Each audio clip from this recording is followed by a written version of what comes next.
Bonsoir, bienvenue, vous êtes dans Go Dakar TV, vous avez choisi Go News pour vous informer.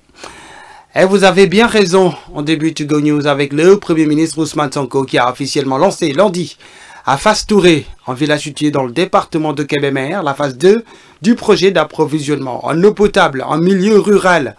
La phase 2 de ce projet est financée à hauteur de 64 milliards de francs CFA. Il prévoit la réalisation de 85 forages, 89 châteaux d'eau, 1450 km de réseau, ainsi que l'installation de 300 bornes fontaines et 12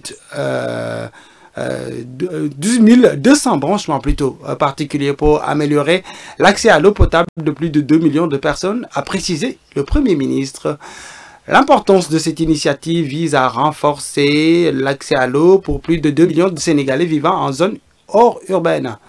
S'inscrit donc dans la politique de transformation sociale du Sénégal, a souligné le Premier ministre. Avec une durée estimée à 30 mois, ce programme fera l'objet d'une évaluation des délégations de services publics en milieu rural afin d'améliorer la gestion du secteur hydraulique et garantir un service efficace et durable.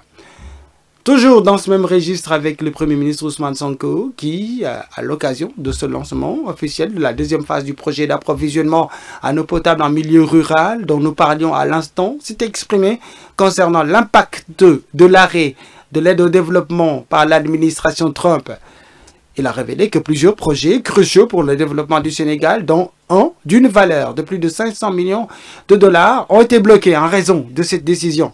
Le Premier ministre a souligné que cette situation met en lumière la vulnérabilité des pays africains face aux fluctuations des politiques d'aide internationale, ajoutant que le Sénégal ne devrait pas compter sur les fonds extérieurs pour sa prospérité.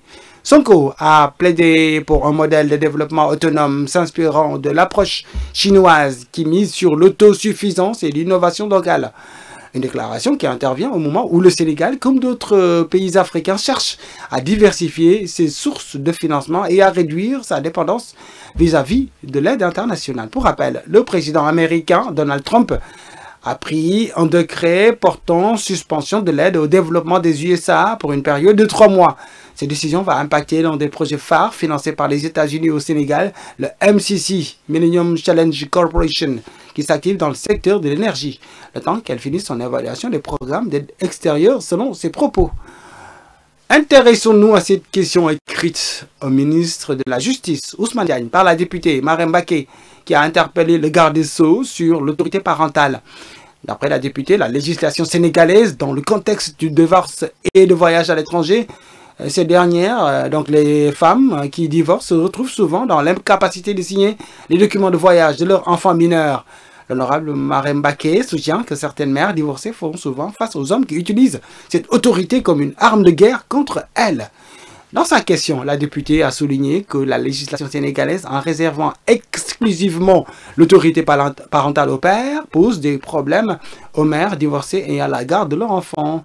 En face de ce constat, la députée appelle à une révision du Code de la famille afin d'instaurer un partage plus équilibré de l'autorité parentale sans remettre en cause cependant le rôle du père en tant qu'autorité morale au sein de la famille. Il est essentiel que les deux parents puissent donner leur consentement au voyage de leur enfant, selon elle. On termine Go News avec ce meurtre choquant qui a suscité l'indignation dans la commune de Fass Ngom. Fass Ngom situé à Saint-Louis, où Cheikh Ahmed Tidiane Wade, gérant d'un multiservice, a été retrouvé sans vie, égorgé dans la brousse. L'information a été confirmée par une source proche de l'enquête rapportée par Sénéweb. C'est un individu qui recherchait ses chèvres dans la brousse qui est tombé sur l'horreur. Cheikh Ahmed Tidiane Wade était porté disparu depuis dimanche passé. Alertés du drame, les gendarmes de la brigade territoriale de Saint-Louis et leurs collègues de la section de recherche de Saint-Louis ont ouvert une enquête. Ce lundi 3 février 2025, la découverte du corps sans vie de Cheikh Ahmed Tidiane a plongé la communauté dans l'émoi. Il n'a fallu cependant que quelques heures aux gendarmes de la section de recherche pour mettre fin à la cavale de AS, le présumé meurtrier du gérant. Placé en garde à vue, AS aurait tué le gérant du multiservice, âgé d'une quarantaine d'années, pour une affaire d'argent. L'enquête suit son cours. Voilà pour Go News. Merci beaucoup d'avoir suivi. Passez d'excellents moments avec Go Dakar TV. Et à demain, Inch'Allah.